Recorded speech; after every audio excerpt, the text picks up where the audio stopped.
Cenzúra. Ale to je nová napolitanka. Tatr. Hej, to sú nie Tatranky. To sú Tatr. Tatrovky, ty kokos. Maďari kopírujú Tatr.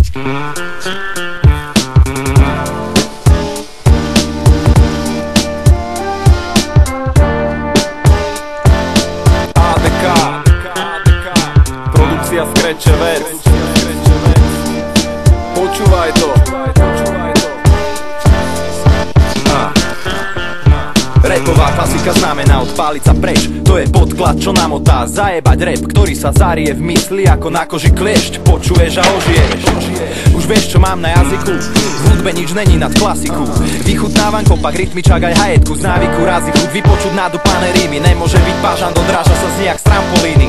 Z toho vrešti v hlave, to je to práve. Preto práve je to hrané v jednom. Skoro si jej ublížil, ty sonár. Miesto sola straty. Rapy podľa môjho gusta spôsobujú skraty. Klasika je pre mňa vzorový track. Není to len spomienka na časy minulý vek. Šupačov dre do ucha jak vec, čo dal vec. Odpaluje preč, to vec, čo viem hneď. 12 palce a mikrofón.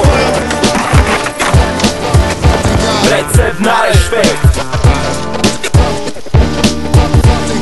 Ten najlepší rap. Špinavé bixie, basa, pustíš to. Tak starého rapu ešte nezmizol, cítiš to. Nikdy sa nebude máliť tým, čo prežili tú dobu. Že nepatrí do hrobu, nebáme sa o tom znovu. Rezen, zase si to nevydržal.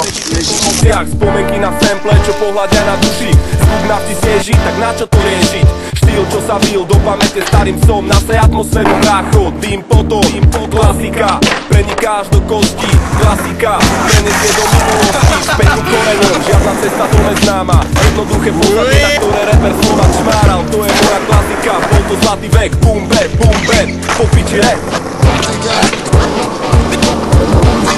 12 palec a mikrofón. Recept na rešpekt. Na jednu fotku ešte spravím a ideme. Tak to by som rada vidieť, aby si operal to čo najskôr ukázať. Dovidenia. Atmosféru, vtedy pôsobí ako silné sérum. Tomu ver, potrebujem energiu, lebo je ma málo. Tak nech to má gule, aby to za niečo stálo.